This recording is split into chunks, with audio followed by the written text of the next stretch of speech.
Netcasts you love. From people you trust. This is Twit. Bandwidth for the Tech Guy is provided by CacheFly. CacheFly.com.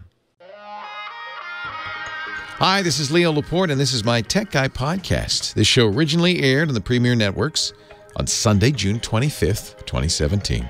This is episode 1399. Enjoy. Well, hey, how are you today? Leo Laporte here, the Tech Guy.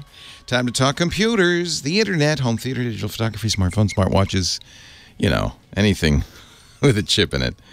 8888 Ask Leo, that's my phone number. Gosh, I say that fast. 888, I'm not an auctioneer. I should really say that a little more slowly. 888-827-5536. That's toll free from anywhere in the U.S. or if you're in Canada. Outside those areas, you can still call, but you can't call with your phone. You have to use some sort of voice over the internet that can dial phone numbers in the U.S. And I'll leave that as an exercise to the listener as to how to do that. Skype, if you have Skype out, that'll do it. That's an example. 8888 Ask Leo. I'm back. I was on vacation. I know. Thanks again to Scott Wilkinson for filling in for me last Sunday. Hope you enjoyed that show. But I can answer all the questions now if you've been holding on to them.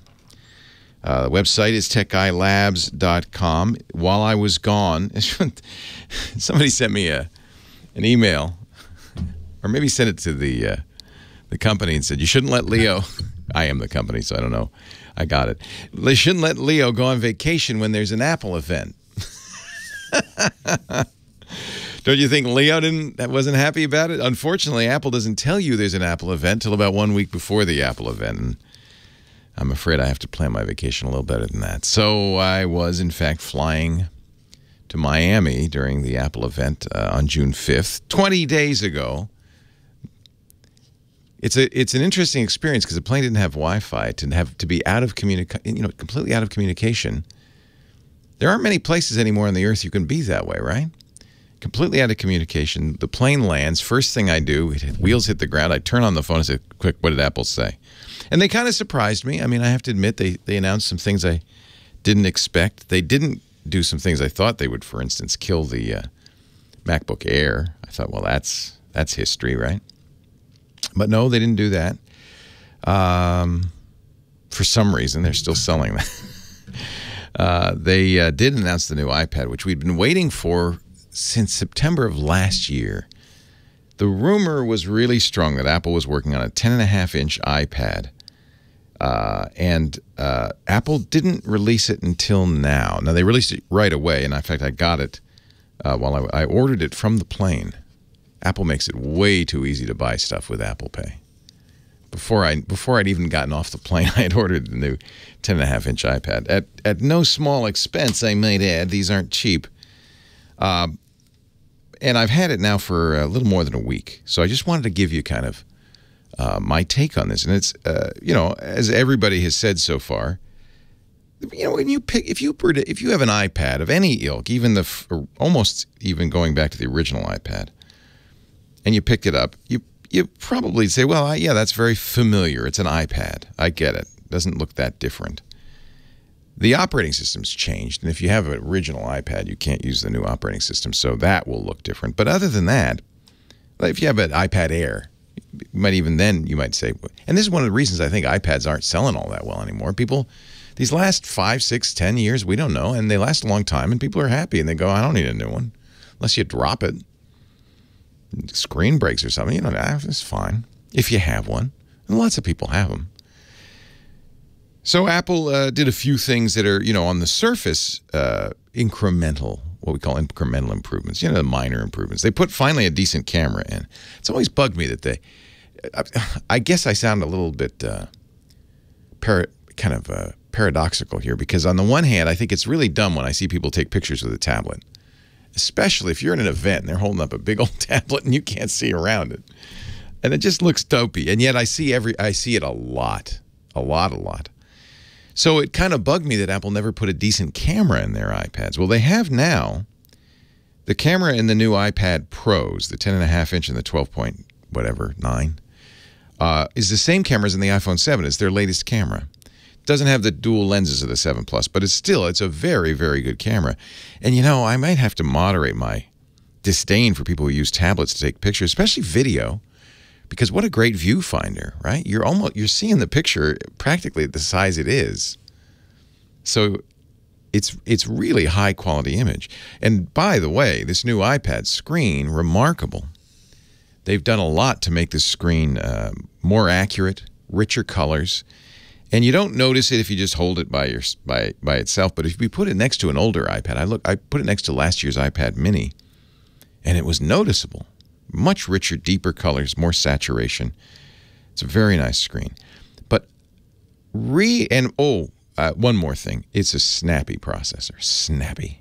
The A10X is notably faster. In fact, some wag at one of the magazines decided to do a benchmark comparing this new iPad Pro 10.5 to a MacBook Pro 13-inch, the latest model, and in some respects it's faster.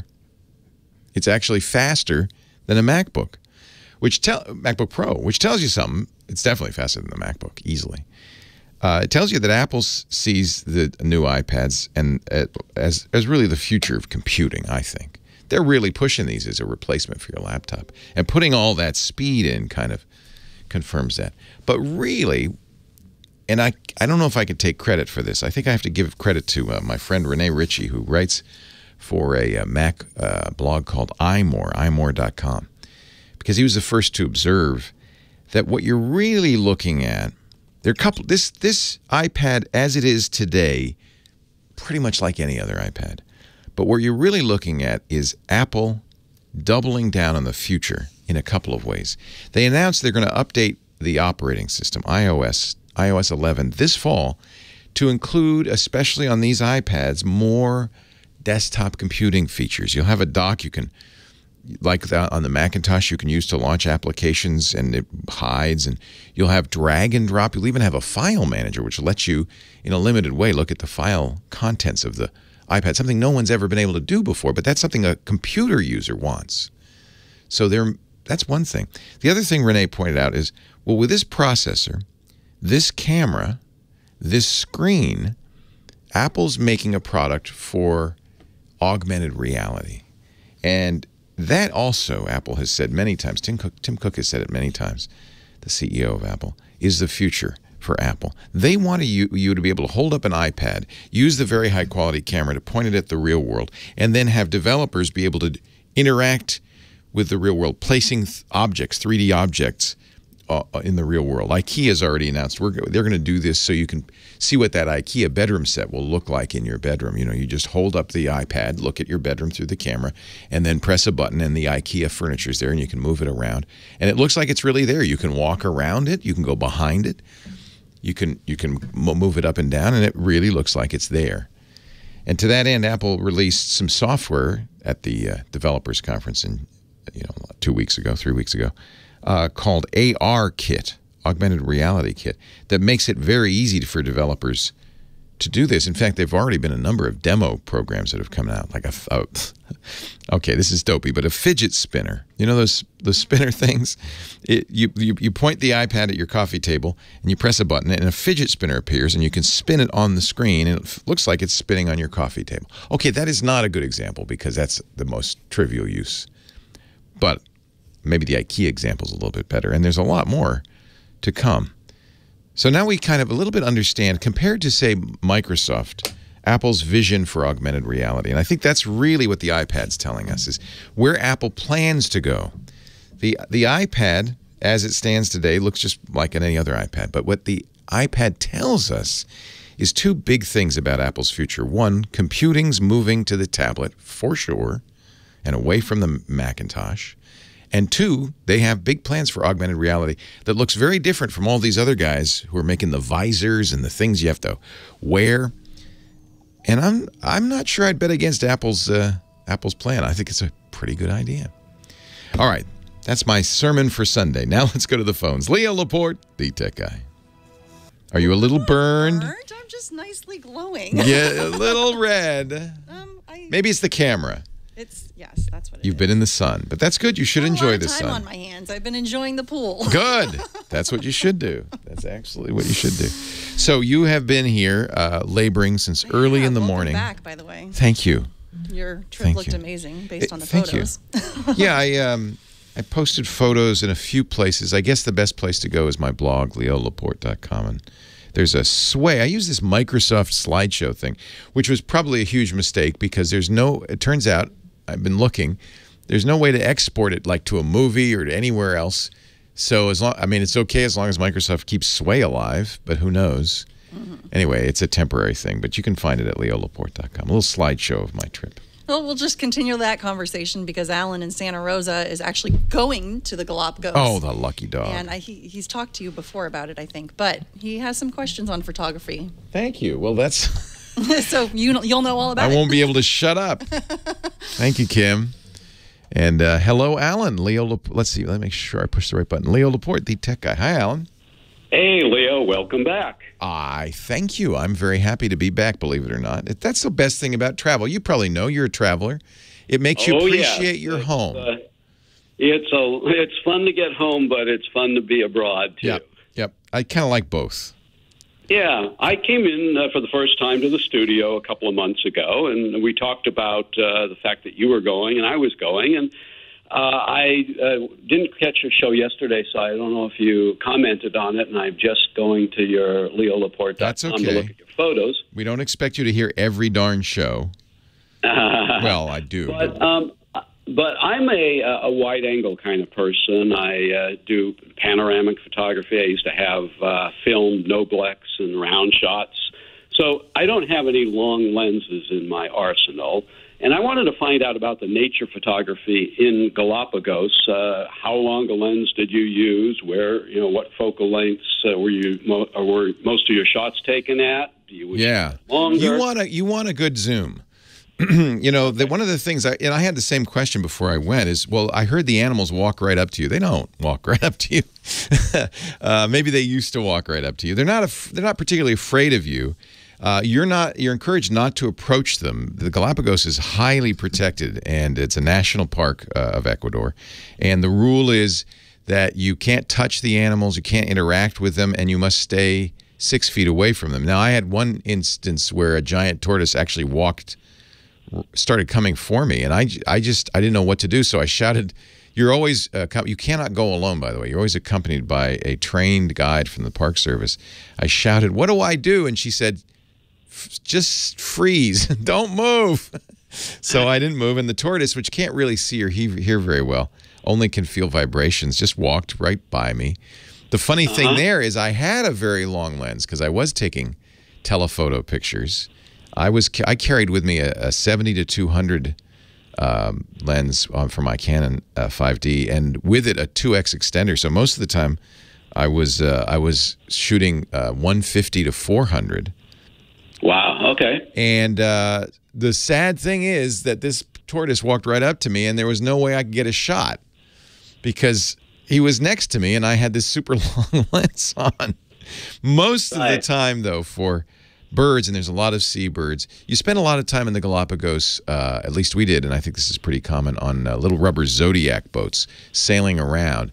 And you get amazing views of seabirds, the blue-footed boobies, the famous frigate birds, the penguins, but they're not that close, and a long lens is very helpful. Lisa brought her much more portable Olympus OMD, which she really loves, and is a great camera for this kind of thing.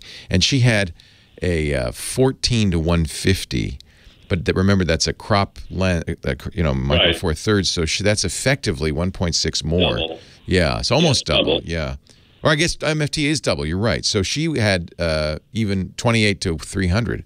So she had and she got a lot of great shots too. So I'll tell you, she was lucky because she had a zoom that could go from wide to long. I carried with me some interchangeable lenses. I did bring my my 16-35 very wide angle, and there were many times when that was a great camera to have. But I think ideally you'd want something with like a big zoom range. Well, what I've done, since I didn't want to, didn't know what I would actually want long-term in long lenses, I've got reserved a rental of the Sony Rx10 III, which is nice 24 camera. to 600. That's perfect. That's what you want. Okay. That is a great camera. Sony's done a very good job with it. It's a 1-inch sensor, so it's a very good quality image, and it's a point and shoot. But you have that range. That, I think, would be the ideal Galapagos camera. And many's the time I wish I hadn't, somebody saying this is why photographers have multiple cameras. I wasn't going to walk around. There's a lot of hiking, and you're in a boat, and you get wet in the Zodiac and all sorts. I wasn't going to carry a bunch of cameras, although it sure would have been nice to have a second camera with a wider lens on it for that tortoise. But, a lot of it, I kind of want to also say that best thing to do is to look and be there and be present rather than shooting stuff. On the other hand, having these pictures now, after the fact, really makes me happy because I can relive that experience. It is a marvelous place because it's as close as you can get on this planet to a place untouched by humans, and you really feel like you've gone back in time. Wow, looking forward to it. I can also shoot video with that camera, 4K. And you will want to. You will want to.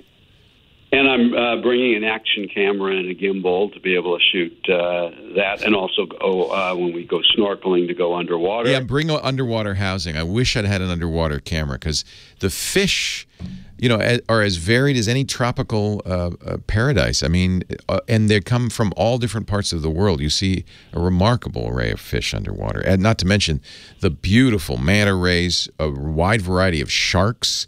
The seals are down there. The sea turtles are down there. You will be at the starfish that look like cupcakes are down there. You will be amazed by what you see. It's quite beautiful. Great. Well, I'm going to got your blog on. I'm looking at the photos now, and I'll. You're going to have a wonderful time. You're going to have exactly. I'm dying now to go back. It's just it is it's almost a spiritual experience. You really. You go there and you feel a part of nature, and you really see creation. It's beautiful. It's really beautiful. So when are you going? We leave, I think, July 12th, my wife. Have a wonderful time. Thank you. Yeah. And welcome back. Thank you. I appreciate it. Yeah, for me, I love to travel, but for me, travel is about photography. And I was really debating whether to bring these big, heavy cameras and lenses. I brought way too much gear. And I think a good point and shoot like that Sony Rx3 is a very, very good, Rx100, or Rx10, I guess he's bringing. Very, very good choice. Leo Laporte, the tech guy. James in San Francisco, Leo Laporte. Whoa. Hold on. What did I do? I pushed the wrong button. I failed. Oh, I'm sorry, James. Call back. I'll get you on. I pushed twice. I pushed twice. Instead, I've got. Is it Myseal from Fallbrook? Yeah, it's me, Misael. Misael. Hi, Misael. Hi, Leo. I got a quick question for you. I got an iPhone 6 Plus, and I broke my screen on it, and just wanted to ask you, how easy do you think it would be for me to switch it myself? Not at all easy. First of all, the problem is getting the part. Apple doesn't want you to have the part. Yeah. So that's part one. And then part two, it does require some... the 6 Plus is easier, let's put it this way. It's easier than the 7. Okay. I would go... here's what I would do. I would go to iFixit.com and take a look at their repair manual for the iPhone 6. They'll describe the tools you need. They even sell... If the part's available, they will sell the part. They certainly sell all the tools, and they sell parts for most things. Apple's funny, though. They don't... now, remind me, does the 6 have the Touch ID fingerprint reader? It does.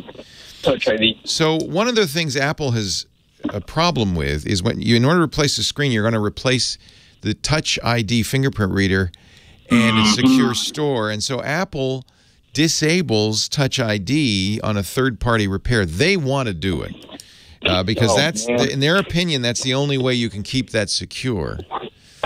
And they've really, I have to say, there's at last count, I think it was 12 states trying to pass right to repair legislation. It's not just Apple stuff. It's all kinds of stuff. And really, in many of the states are farm states. And John Deere is the most notorious offender here. They won't let you fix a John Deere tractor. And a lot of farmers would like to. John Deere's position is, well, we got proprietary software on these. I mean, these tractors aren't just, you know, they're not just your riding lawnmower here. These are giant combines and harvesters that have some very sophisticated autopilot software in there, and they're afraid that if they allow people into these, they'll steal the stuff. So you have to bring it to a John Deere repair person, and you have to have it certified, or you repair it and you have to have it certified. And there's all sorts of hoops to jump through. So there's a considerable lobby to change the laws to require these companies to offer parts and manuals. Apple's lobbying very hard in each of these states to keep these laws off the books. They would, you know, and it's like John Deere, you can kind of understand their point. So I don't know how the people who repair iPhones get the parts. They're not buying them from Apple. I suspect what they're doing is they're buying used phones and disassembling them. But Apple certainly doesn't publish the manuals, how-tos, information, sell the parts, sell the tools. And in the back of the Apple store, there are all these purpose-built machines, I'm told. I've never been back there, but I'm told by those who have, designed to disassemble Apple gear.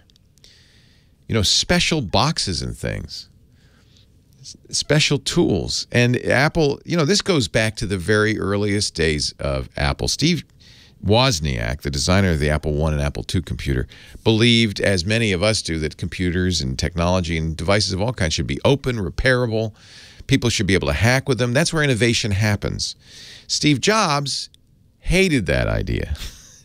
He said, no, these should be sealed units. He wasn't able to persuade Woz for the Apple I and II, but by the time the Macintosh came around, Steve Jobs had his way. The Macintosh was manufactured with special screws that at the time required a very rare and unusual kind of screwdriver called a Torx screwdriver to open up. You weren't supposed to open it up. You were supposed to bring it to Apple to open it up.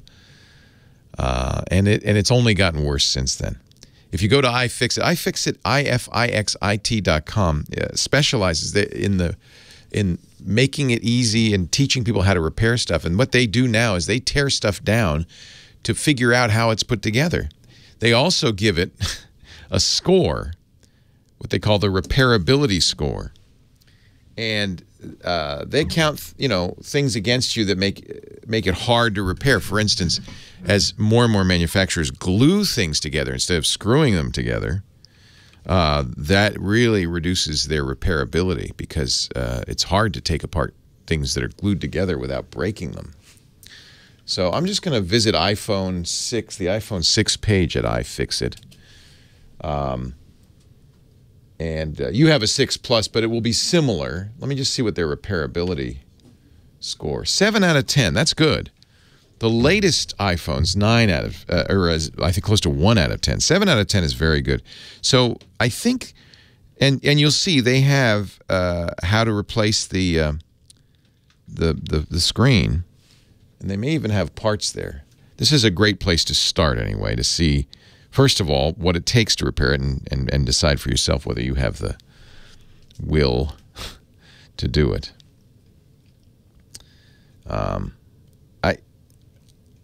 I understand, I guess, that companies, you know, here's Apple's example for the fingerprint, the Touch ID. They say, look, once you take the screen and the Touch ID are mated.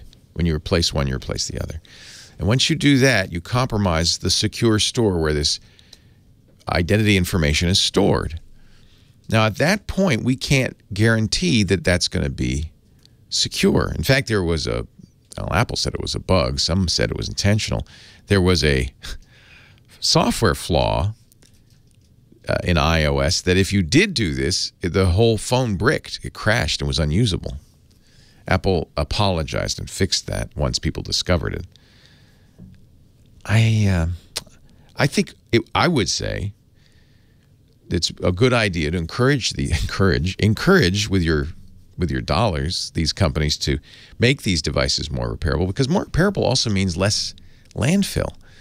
as it stands now, if an iPhone is dead, all you can do is bring it to Apple and get a new one. Apple makes a big deal about recycling, but we don't know how much stuff actually gets recycled. Remember, they showed off a robot named Liam that could take apart an iPhone. That's very nice, but how many Liams are there? And how many iPhones are taken apart and reused? And how many of them make it in the landfill? That's a big question. So encourage companies, I think, with your dollars and with your votes and with your emails and letters, to make stuff repairable, to make it open enough so that third parties can repair it. This is a good thing. And then, you know, buy stuff that can be repaired. We don't live in a world, we were just talking about the Galapagos and the impact of humanity. We don't live in a world where we could just throw this stuff in the landfill anymore. We got to repair it. We got to reuse it. We got to recycle it. It's really important. James, San Francisco. Thanks for hanging on. I apologize for hanging up on you. Leo Laporte. It's okay, Leo. I call you my tech guru. Well, I'm glad you called. What can I do for you, my son? I've been thinking about buying a Chromebook, fairly inexpensive, $200, $250. But I've also noticed in the recent past there have been some inexpensive laptops that have Windows 10 installed. And I know you've warned us against getting these really cheap laptops, but what do you think? I do want to do some recording. I'm a musician, and do you know, if I were on a Chromebook, are there online? Yes. Yeah, there are. Hang on for a second. This is a good question, because I am a fan of Chromebooks, but there are also things you need a general-purpose computer to do. But okay. What's amazing is how much you can do these days with just Chrome OS. But hang on, we got to take a break. Leo Laporte, the tech guy. I don't mean to brag on Apple alone, by the way. I just got the new Microsoft Surface laptop, the one with the Alcantara fabric around the keyboard. And iFixit tore this down. They said, there's no way you can repair this laptop without removing the fabric first. That's the only way you can get into it. There's no screws on the back. It's all underneath the fabric. And there's no way to remove the fabric without tearing it, which means there's no way to repair this because they don't, you can't replace the fabric. So there are lots of companies making devices that are not recyclable. It's not just Apple. Anyway, we were talking to James. James has an interesting conundrum. He does audio editing, and he is needing a new computer. He's tempted to buy an inexpensive Chromebook, which I recommend for many people. And you don't, I should point out, James, I don't recommend Chromebooks just for price alone. In fact, not really for price at all, but because they're simpler, more secure systems that will do most of what most people want to do. In fact, all of what most people want to do, but not all of what necessarily you want to do. So one way to test this is you can do it right now with any computer you have, is just say, well, I'm going to only use Chrome and see how much I can do. There are audio editors for Chrome. There are photo editors for Chrome. Some of them are quite good. Polar with 2 R's is a Lightroom-like or a Photoshop-like. What about recording an instrument?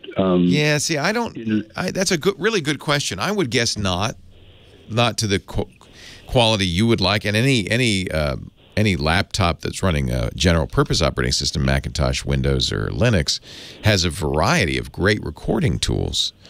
So I think that might be an example of where you're doing something specialized enough that you do need a full operating system. Okay. Now, I would be careful about getting the Windows laptops that are too cheap. We've seen this before with netbooks. When the price gets that low, they really compromise on components and quality. The screens are terrible. I understand budget considerations, but spend as much as you can anyway to get as good a laptop. And there are good Windows laptops under $500, absolutely. Can I say one more thing, Leo? Sure, James. You write well, and I'd like to see you expand on your trip. I didn't see very much, the written word. No, it's mostly just pictures. And if you have time, if you could make time, it would be interesting. Thank you. I'm flattered. Thank you, James. I hate writing. I hate it. I've written 13 books, and I hate it. It's the most. I don't know why. It's just very painful to me. Maybe because I spent my life talking. And the nice thing about talking, especially the way I do it live, is there's no editing. There's no taking it back. If you can, the demands are lighter. That's why 11 a.m. Saturday and Sunday is Appointment Podcast. Thank you. Me. I appreciate it. You're very kind, Bye-bye. James. Thank you. Take care. Yeah, I like Chromebooks a lot. I really do. And for students, I think they're a great solution. But you should test. Before you get a Chromebook, you should see, can I do everything I want to do in Chrome? The newer Chromebooks also support the Android Play Store and many Android apps. And, of course, there are lots of music apps, recording apps on Android. There's a very good, I can't remember what the name of it is. There's a very good, was it Auphonic? Auphonic. That comes to mind. There's a very good Android app. Yeah, I think it is, the Auphonic editor, that lets you do post-production on a server. So you can record using your phone. The audio goes up to Auphonic servers, and then they can do a lot of processing and all sorts of stuff. It's free for 2 hours of audio a month. And this, I'm pretty sure this works. They have desktop apps and they have mobile apps, but I'm pretty sure it also works on the web. So I would go to Auphonic, auphonic.com, and see what they can do. And if that's kind of along the lines of what you need, that's really the only way to know, unfortunately. If a Chromebook can do what you need to do, is just try to do what you want to do in a browser. I'm, for instance, very intrigued with this new iPad and the power in the new iPad, and a number of really good photo apps that are starting to come out for the iPad, including Affinity, which is a very nice photo editor from the Serif guys, the guys who just created Serif, which was also very good. And, of course, Adobe's more and more making Photoshop and Lightroom on the iPad more and more like its desktop apps. I'm very intrigued if in my next trip, instead of bringing a laptop, if I can do all the photo processing and everything I need to do, including blogging and posting, from an iPad. It sure would be nice just to carry this little, pound-and-a-half device instead of a big old laptop. Oh, look at this. Marsworm has given us a great link, and we'll put this in the show notes at techguylabs.com, from midnightmusic.com to music software for Chromebooks.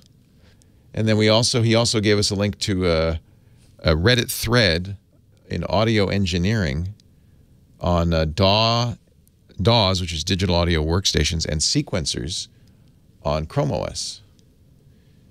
And it sounds like there are things you can do. So it depends on whether it's adequate to your needs. But we'll put both of those links for you, James, in the show notes at techguylabs.com. I always keep in the back of my mind, well, I can, if I retire from radio, if I can't talk for a living anymore, my voice goes, or, I, for whatever reason, can't sit up for 3 hours at a time, maybe I'll do more writing. So I should probably keep my my writing chops up there. It's just painful for some reason. I don't know why. I think it's the editing. If I could just talk and transcribe it, that would do. It's then going back and fixing it. Hey, let's go all the way to Denmark. Jasper's on the line. Hi, Jasper. Hello, Leo. Welcome. How are you doing? I am great. Isn't this funny? This sounds so much better with Skype from Denmark than any old normal phone call. You sound fantastic. Thank you. It's actually not Skype. You recommend Skype, but I'm using Google Hangout because that was for free for me. Google Hangouts too? Yeah. Wow, yeah. That's nice. So I have a mobile question for you.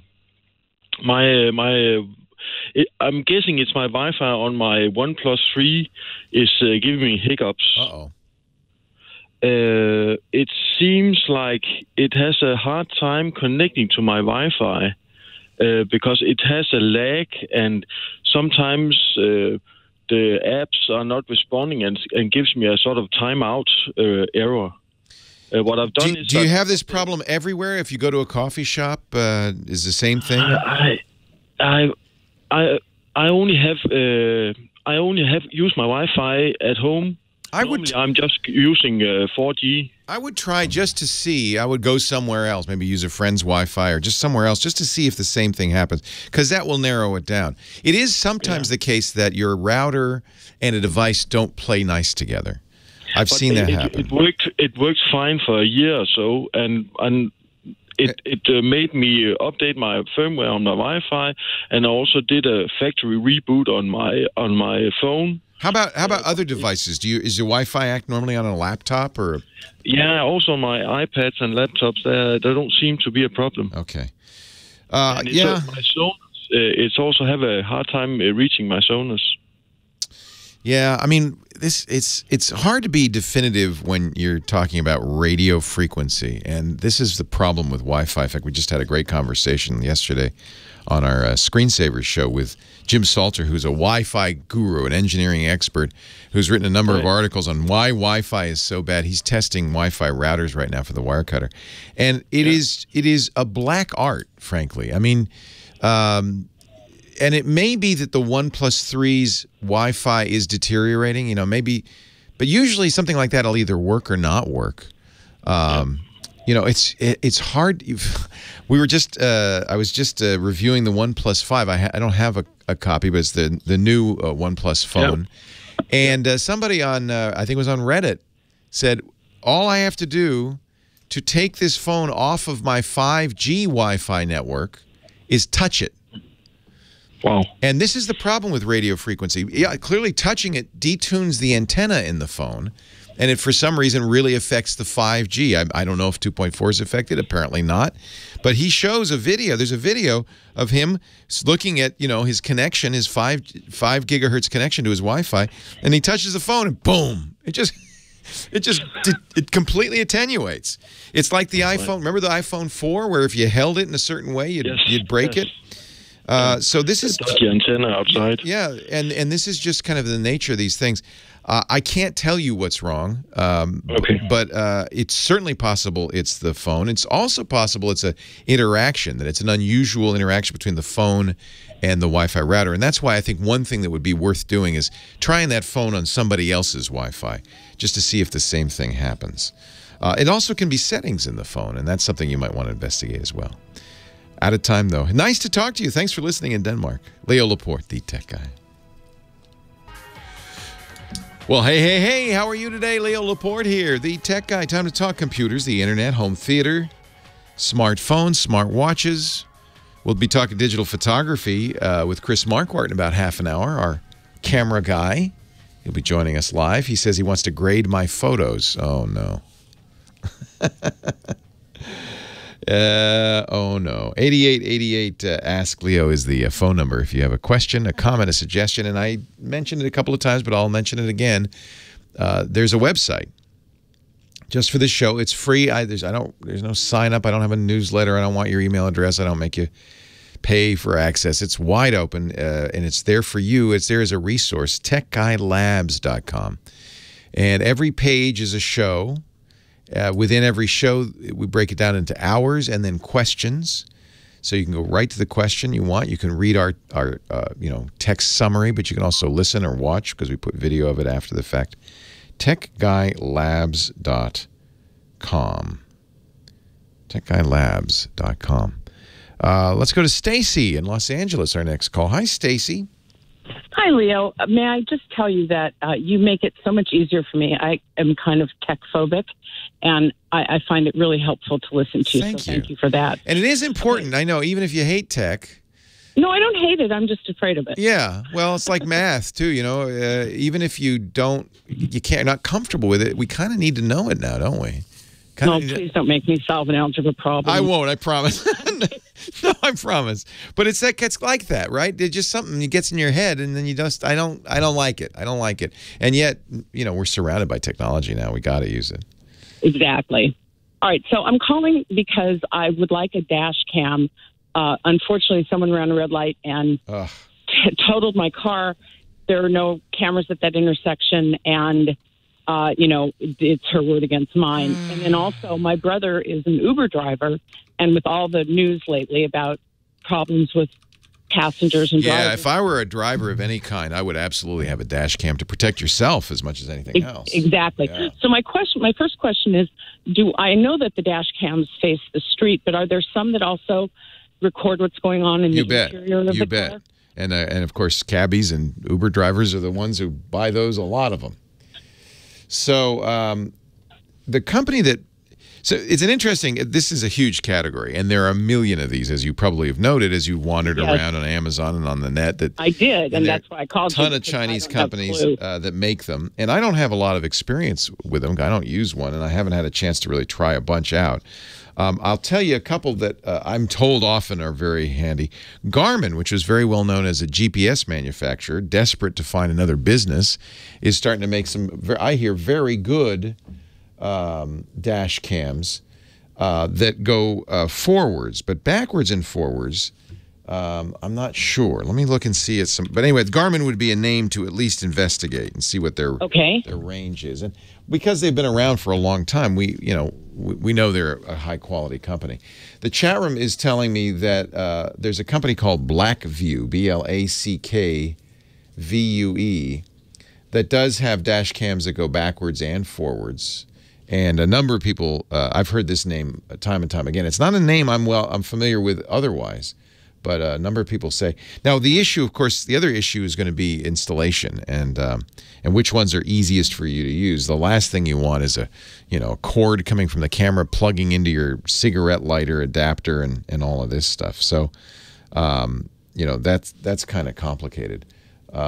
So look for one that's going to be fairly easy to install without a lot of weird wiring. I think Blackview's really kind of taken this as their thing. Now, a couple of features you're looking for that both Garmin and Blackview include is GPS, so that the video is tied to the exact location. Oh, perfect. Blackview doesn't require a lot of lighting because wiring because it ties to your phone. So the image and everything, the recording, the backup, everything goes to the phone. Oh, great. Which is kind of an interesting idea, you don't have, and power, well, that'll be another issue. A lot of cars, though, have power in the headliner up there. So, and it would be a great thing if you're really serious about it to get somebody to install this who knows what they're doing. I'm going to open this up to the chat room and the people listening. What do you use for a dash cam? Not a backup cam, but one that looks at what's going on outside, and ideally one that goes looks at what's going on inside the car for drivers. I think that's very, very handy. I should know more about this. You're not the first person to ask about it. I haven't gotten around to trying it all. But the chat room does say that a number of people in the chat room use Blackviews and say they're very good quality. Oh, terrific. I will continue to listen, and if it's somebody else... Somebody will help, I'm sure. Yeah. Okay, thank you Hey, so nice much. to talk to you. Thanks for calling. I appreciate it. Yeah, I do my best to keep up with the wide range of technology. It's gone crazy, hasn't it? What happened when I first started doing these shows, I first started doing technology call-in radio shows in 1991. That was a long time ago, wasn't it? And in 91, I remember we were still using Windows 3.0. Most people were still using DOS. I think it was DOS 3.3 or DOS 5, MS-DOS. There was really no internet to speak of. Only universities and researchers knew anything about this thing called the internet. There weren't portable computers like smartphones. That was a pipe dream. That was a fantasy.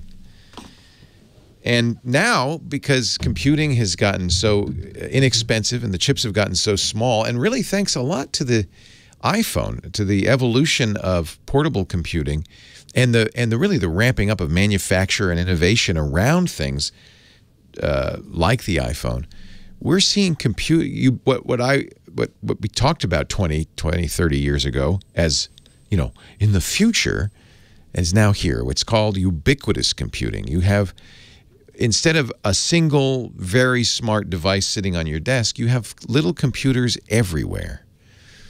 And that's what these dash cams really are. They're computers and cameras, and they have Wi-Fi. And a lot of the technology that you see in these dash cams comes from smartphones. Same thing with drones. I don't think anybody predicted the quadcopter revolution, certainly not in 1991.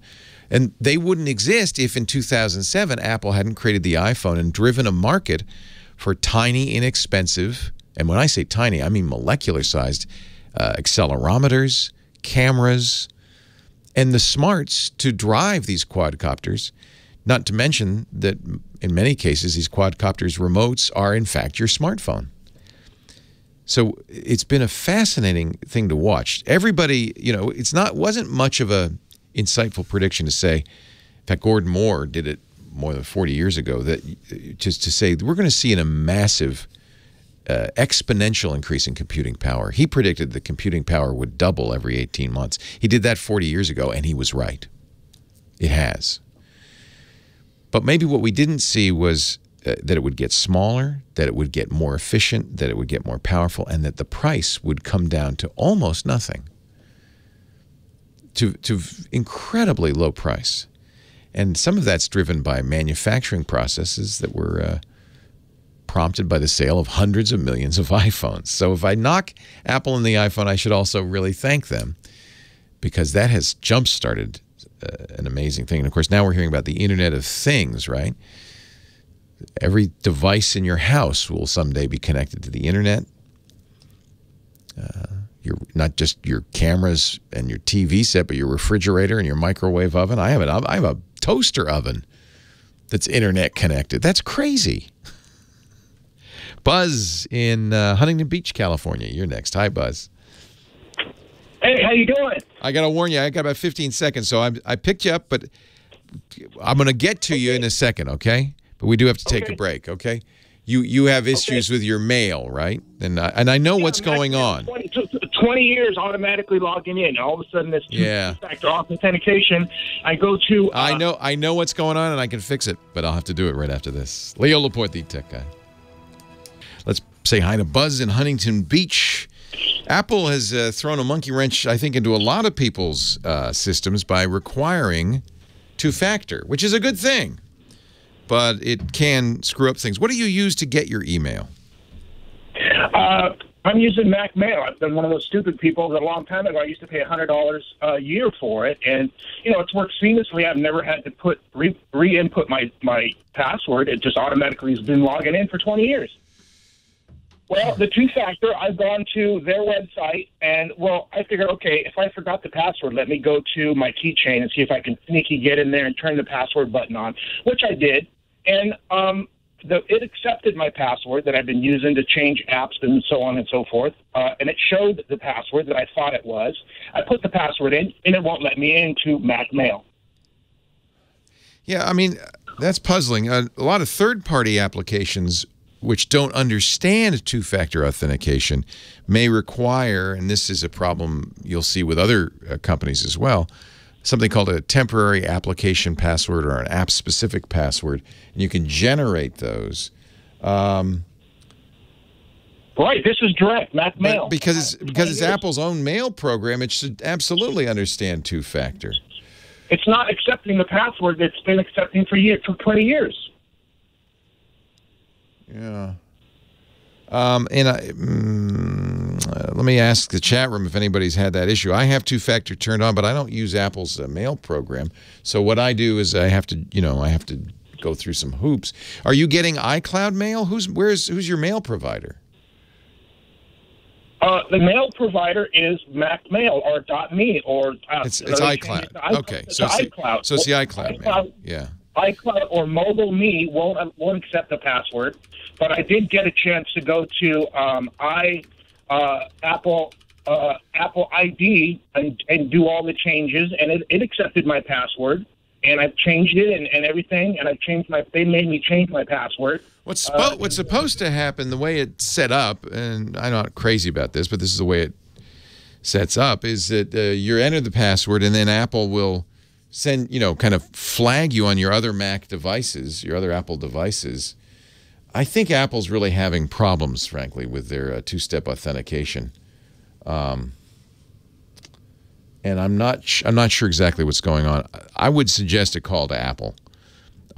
This is the kind of thing that they will know exactly what's going on, and they will also know if for some reason your password was changed. So this is not one I can help you with. I haven't had this problem, and I don't know. It doesn't look like anybody in the chat room has. So it sounds like something that you're going to need to call Apple and have a conversation with them. I have mixed feelings. On the one hand, two-factor is a must, and everywhere I can use two-factor, and that includes Google, of course, my Gmail account, my Twitter account, my Facebook account, my bank account. Wherever I can, I use two-factor. And for those who are saying, well, what are you talking about? Well, of course, for years, the way we've logged into these accounts is with a username and a password. But to make this more robust, in case somebody guesses your password, steals your password, looks over your shoulder and sees your password, to make this robust, many systems add a second authentication factor. Usually you only have to use it the first time. Then they save a cookie or some little file on your machine that says, yeah, we've seen this machine before. But it's very effective in stopping hackers because if it's well designed, the second factor is difficult for a hacker to guess. And generally, the factors that you can use, this is all about authentication, which is a hard thing to do. I saw the other day that some notary publics are starting to use webcams to notarize documents, and that's, of course, completely crazy. The reason you have a notary is it's almost a kind of two-factor, isn't it, right? To really prove that you are who you say you are, you go to a human being in person, they look at your ID, they look at you, they make sure nobody's holding you at gunpoint. They may, in California at least, I imagine it's true elsewhere, they get your fingerprint. Authentication is a big problem. It's a very difficult thing to do. And so what we have, there's three ways you can authenticate. We call these the three factors of authentication. One is something you know, something that's in your mind, like a password or a secret question, that kind of thing. Another thing would be something you have, and that could be your smartphone, could be a little dongle. That's how these used to work, still do in some cases. You have a little thing on your keychain that every 30 seconds has a 6-digit number on it. That would be something you have, or something you are. That would be like a fingerprint, a biometric, or eye print, iris scan, that kind of thing. Something you know, something you have, something you are. Two-factor would combine two of those. It wouldn't be two things you know, because that'd be dopey. That wouldn't help you. To beat the hackers, what you want to do is something you know and something you have, and that's how Apple's doing it.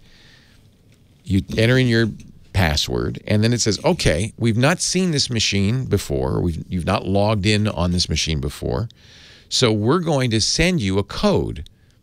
And the way Apple generally does it is they send you a code on all your other Apple devices, which is a little strange.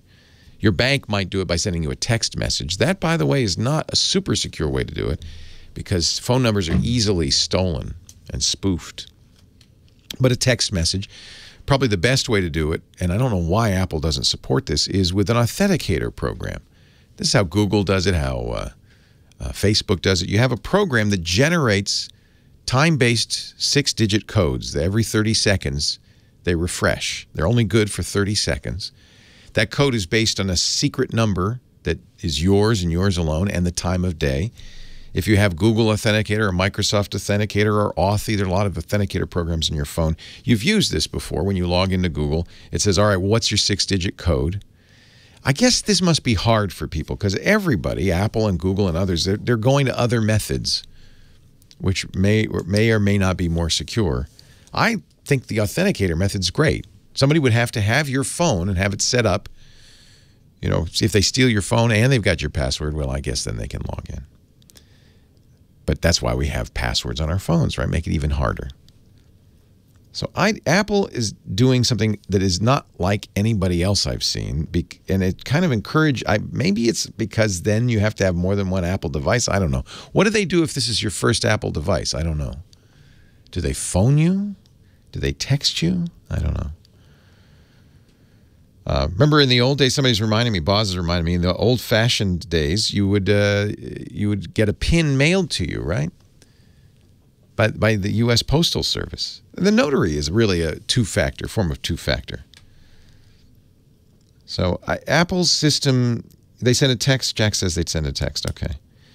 Texting is, as we know, not the most secure, but it's better than nothing. So I think the best thing, if you're having trouble with two-factor, and Apple has forced everybody into two-factor, call Apple at this point. AppleCare, the people at AppleCare are very good. They, I'm sure, are dealing with a number of two-factor issues. They can look at your password, see if it's been changed recently. They can help you get it done.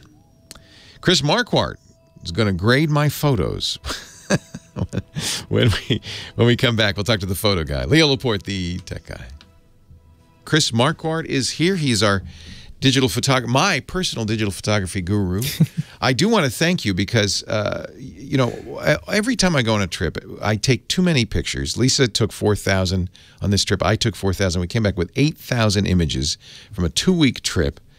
And often is the case that I'm just overwhelmed. I never get through them, and they're just a pile of pictures stored on my hard drive. That can happen, definitely, but especially on a trip like this. I read and took to heart your PDF, 1,000 photos in an hour, and I used your method, which you should get the PDF from Chris, and you could do it just by signing up. It's free. It's free. 1 hour, 1000pics.com. Yeah, 1 hour, 1000pics. But in summary, the method, and we use Lightroom, but you could use something else. In fact, Lightroom is so slow with my 30 megapixel camera that I bought something called Photo Mechanic that is just for reviewing pictures, and then you can put them into Lightroom because it's fast.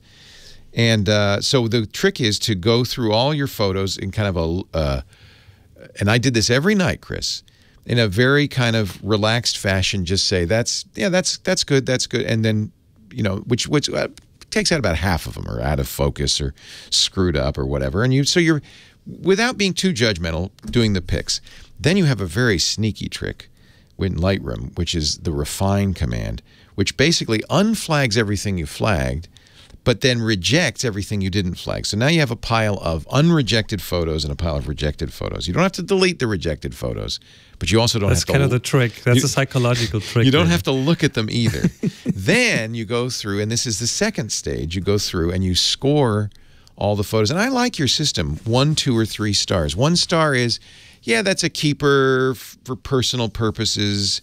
2 stars, I could possibly save that one if I crop it and edit it just so, but it's going to take some work. 3 stars is, that's almost done. That's like a great image. I don't have to do too much. And then, and this is really sneaky, you only look at the 3-star images after that. And then if you have time, you can go to the 2-star pictures, but usually you end up with the 3 stars, and that's kind of where it stops. But you have kind of the best selection of your 4,000 photos. It worked great. And so by doing this, at the end of every day, I'd have 5 or 6 pictures. That's all. That's awesome, yeah. But I was very happy with those, and I ended up putting those into my Sway. So I did look at the pictures, and well, first of all, they're all awesome photos. Thank you. Yeah. Okay. Get that out of the way. Okay. They must be for you because they all have a meaning for you. Yeah, they're meaningful. You wear there, you have the memories. Yeah, they have meaning for you, and that's kind of important. I wasn't trying to make this a gallery showing. I was trying to make it something that we would, as a family, look at. And then they will certainly ring with people who have already been there because they kind of that will trigger memories, or they might ring with people who want to go there because they kind of anticipate that. So there is something in those photos that people can connect to. But then there are a few photos in there that kind of click with more people. Yeah. That will get more people engaged. And I've looked at them, and 3 of them kind of jumped out at me. And the first one is that figurine around Machu Picchu in some museum that's holding something that looks like a smartphone. Yeah, that kind of cracked me up. All of the statues, all the pre-Columbian statues are holding smartphones. That's what it looks like. That's exactly the photo I'm talking about. And this one, I think, clicks with more people because of exactly that. They can relate to that. It's something that they have in their experience. Also, the light on this is just awesome. There's a very interesting light, kind of a side lighting that brings out the textures really nicely. So that, together with what's going on in the photo, people can relate to that, and that makes it interesting. So that is one. The other one that I found really beautiful is that photo of that big rock, that split rock with a little boat, or and that's completely unretouched. They call it kicker rock. That, I believe you, that's the way it came out of the camera. Yeah. And the way the sun, again, interesting light, the sun is coming from the side. It brings out the texture, it brings out the relief of that thing. Then the rock being split, you have this ship in there that kind of gives it scale. So all of a sudden you get the sense of how big that thing is. The evening sun just brings out the warm rock. So that's definitely I love that one of the good ones. But last but not least, the one that I think you put that on the top of your sway, is the sea lion. Is that a sea lion? It is a sea lion. Good for you, because everybody else says it's a seal. But though these are, believe it or not, they're California sea lions. Awesome. Yeah, they What came are they down. doing there? Well, that's what's weird about the Galapagos is there's 4 big currents that bring stuff from the Antarctic. So there's penguins, stuff from the tropics. So there's flamingos, and stuff from the north, like this sea lion that is basically the same sea lion you'll see on the piers in San Francisco. So you told me before that a lot of people love that picture and it clicks with them. The sea lion is yelling at a bird, a flightless cormorant. I think I can try to help you understand what is going on, why it clicks with people. So there are a few things about this photo that make it work from my point of view. And that one is it has 2 very clear subjects. It's really clear what's going on in the picture. There's no ambiguity. There's nothing weird sticking out in the background. Then the way the light in the photo guides your attention is very, very good, because it's evening light again. You have sunset. That kind of helps photos come out, and you can see this from the angle of the light and also from the warmth of the light. And then there is good contrast between what's going on in the foreground and in the background. So the subjects kind of they are clear. It's very clear what they are. There are 2 subjects that communicate with each other, that do something with each other, and that kind of clicks with us a bit. And then again, no distractions. If you look at the foreground, that rock is not in the light. It's dark, it's subdued, it doesn't distract from the subjects. There's not much going on in the background, so it's a very, very simplified setting, and simplification in photos will almost always make them stronger. And then what's most important is we can relate to what's going on there. I mean, I don't know, maybe you had a boss like this, you know? I could sell this as a stock photo because it's clearly, he's yelling at the bird and the bird's going, what are you talking about? Again, maybe you once had a boss like this who was shouting at you, or maybe you've been in the army. I can only imagine that's the what drill it might sergeant be like. sea lion, yeah. It's kind of a drill sergeant thing. But anyway, there's a story, and that story might be different for everyone. But of course, it's sea lion shouting at a bird. But what is it? Why is it doing that? What's the bird thinking? The bird, the way the bird looks back, it's almost like shrugging it off and saying, "Oh, yeah, keep shouting. I won't." I won't. In fact, that's what happened. The sea lion wanted the bird to leave. The bird wouldn't leave, so he just lay down next to him. And we totally anthropomorphize this. That's right. We find what is in us and how that clicks. And what we do is I usually call it your backpack. Over our life, we put stuff in our backpack. We know situations. We know people like that. And whenever we look at a photo, we will kind of filter it through that. We will pick things out of our backpack and kind of match them with what's going on there. And that is just, I mean, can I just say, completely lucky shot. I mean, I had none of that stuff. Don't tell anyone. That was Leo, your line should be, this was totally on purpose. I wanted it that way. But that is a good argument for knowing your camera and being able to use it swiftly. Because what happened is the guide says, oh, look, that sea lion's trying to kick the bird off. And I swung this giant, and having the right camera at the right time does make a big difference, I have to say. Oh, and you were there, you were prepared, you had everything ready. So, yeah. Thank you, Chris. Totally, everything came together. Find out more about Chris and his workshops. He's making me feel good. DiscoverTheTopFloor.com. And, of course, this segment brought to you by the Epson Fast Photo Scanner, the world's fastest photo scanner. Fast and easy. Scan thousands of photos as fast as 1 per second at 300 DPI. Restore, save, organize, and share your collection. Thanks, Chris. Sure. Big Sports Fan 99 says, anyone know if Apple's killing off the iPad Mini? They haven't talked much about the iPad Mini in the last couple of events that Apple's had. And they haven't updated it since last year this time. I hope not. I think that's a great form factor. But the truth is nobody knows. The only people who know whether Apple's killing off anything or adding anything or doing anything are the people inside the Apple building. And they're not talking.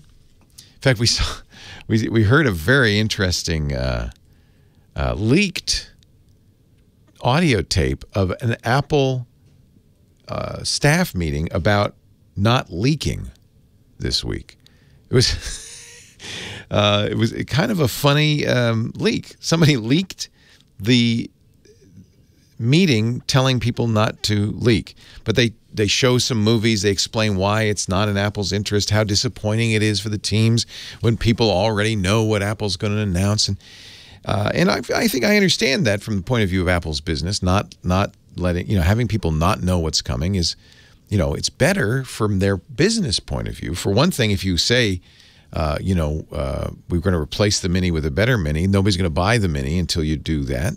Something called the Osborne effect, because it was famously demonstrated about 30 years ago by a guy named Adam Osborne, who announced that there would be an Osborne 2 computer at the height of the sales of the Osborne 1 computer, killing the sales of the Osborne 1. The Osborne 2 was far off, at least 6 months off. The company went out of business, went bankrupt. So they call it the Osborne effect. You don't pre-announce products because it kills sales of the other products. Now, I have to point out that as a journalist and as users, we want to know. If there's going to be a better version of the iPad out in a couple of weeks, I want to know that. So it's my job and the job of the tech journalist community in general to figure out what Apple's going to do, to find out, to use leaks and any other means possible to get that information. And I think Apple knows that. We're trying all the time to get, pierce that curtain of silence. They're very good at secrecy, but most of the time, if you see a rumor, an Apple rumor, you have to take it with a grain of salt, because nobody from Apple will say. And all I could do is guess. I guessed wrong. I really thought that the MacBook Air was going to be killed. It may still be killed at this point. It doesn't really fit in with the rest of the line. They've got the MacBook. They've got the MacBook Pro. Where's the Air fit in there? But a lot of people still like it. The Mini may be kind of the same. I don't know. One thing we don't really know is how well a Mini sells. Because Apple doesn't break down its sales figures. It just says iPad in general.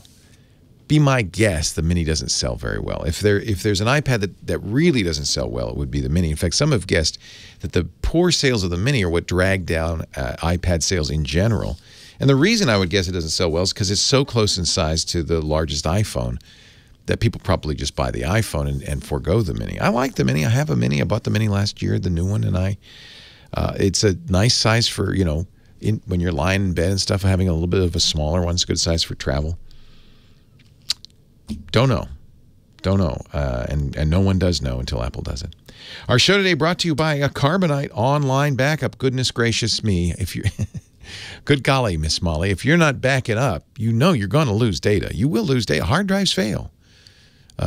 Disasters happen. Acts of God, fire, flood, tornado.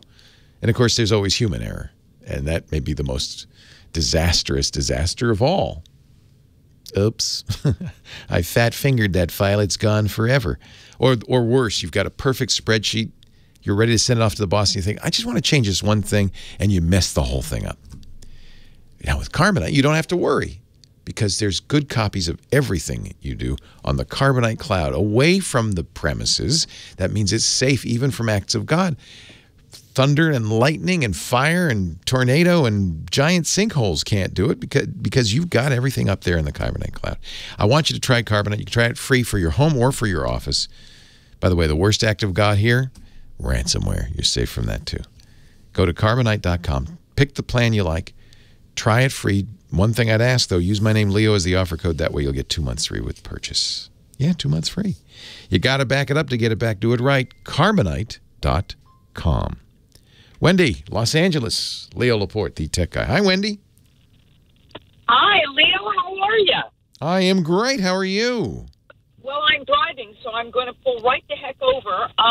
But there was a lady who called a while ago who said she was tech adverse. Yeah. That would be me. Yeah, sure. I work on a PC. I have an iMac at home. I mean, an iPad at home. Sorry, I'm nervous. And I know how to do all of that stuff, but I don't know the ins and outs. Yeah. So here's... By the way, you're in the vast majority. I am? Oh, yeah. Oh, thank goodness. Probably does feel sometimes like, oh, everybody gets this but me. But no one gets it. Oh, bless you. The other thing I wanted to say was I listen to you all the time, so I have sort of a vague idea of what I'm talking about. Yeah, that's pretty much everybody has a vague idea.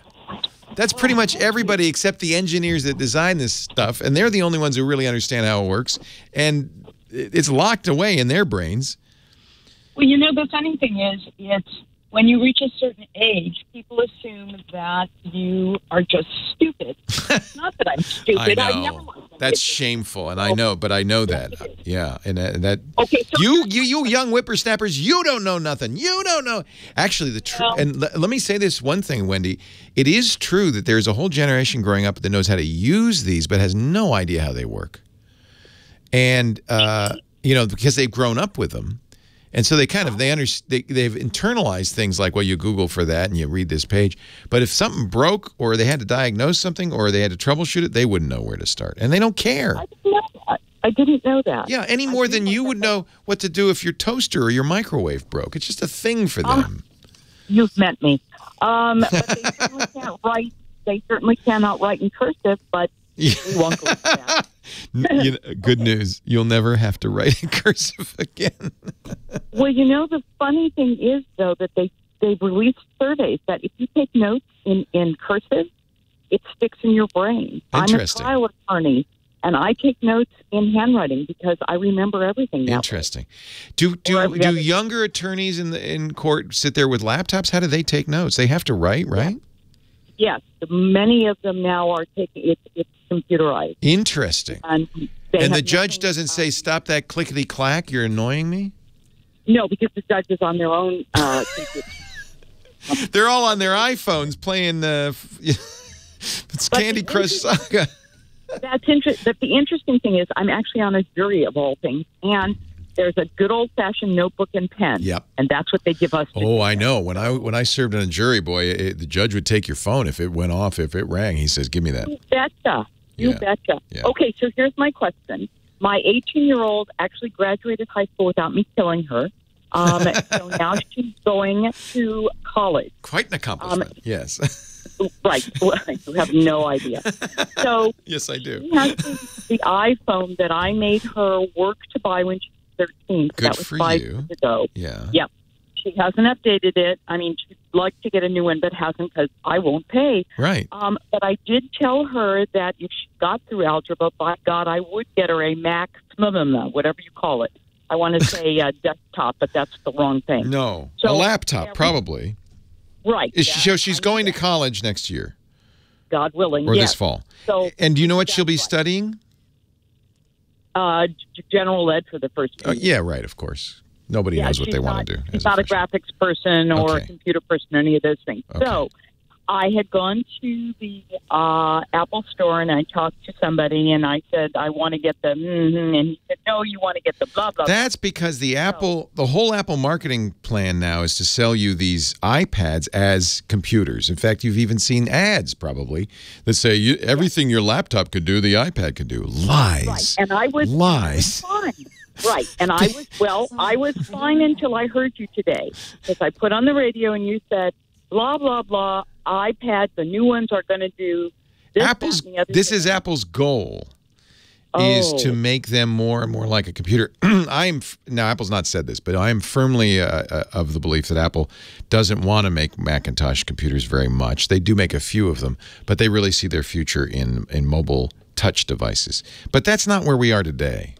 And I think I think your daughter would probably, here's what I would look at for her, a MacBook. Thank you. The MacBook is the thinnest, lightest Macintosh. It's not the most powerful, but she doesn't need the most powerful. Why not? Well, she's not, because she's not designing rocket engines and she's not playing video games. Those are the only two things that take a lot of power. So I think for a student, portability and convenience, a MacBook is a really good choice. And that's probably what I'd go with. But hold on, we'll talk some more off the air. Leo Laporte, the tech guy. Paul on the line, Lake Forest, California. Hi, Paul. Leo Laporte, the tech guy. Hello, Leo. Hello, Paul. I'm in the decision-making stage of kicking cable to the curb. I am too. I'm right at the right at the point of doing it. Yeah, so I'm thinking of Sling TV plus an antenna. Yeah, that's so you might not even need the antenna because Sling TV in some markets offers locals. So. Yeah, but not enough for me. Okay. So you've already looked. Yep. Yeah. And so Sling TV is what, about $40 a month? Well, it depends on how many extras you pile on. You can get Showtime with it too, and so forth. Yeah, I actually already get Showtime through the over the top or whatever they call it. Well, see, yeah. I think over the top is the term. You're right, and it's it's a weird term, but what it means is you're getting it directly from Showtime or HBO instead of through a cable company. And that means you pay them. Right. You'll find very quickly when you add it all up, including internet access, that it ends up being a very similar cost. You don't save money cord cutting as much as you do stick it to the man. Yeah, well, and the man deserves it these days. Cable companies are the worst.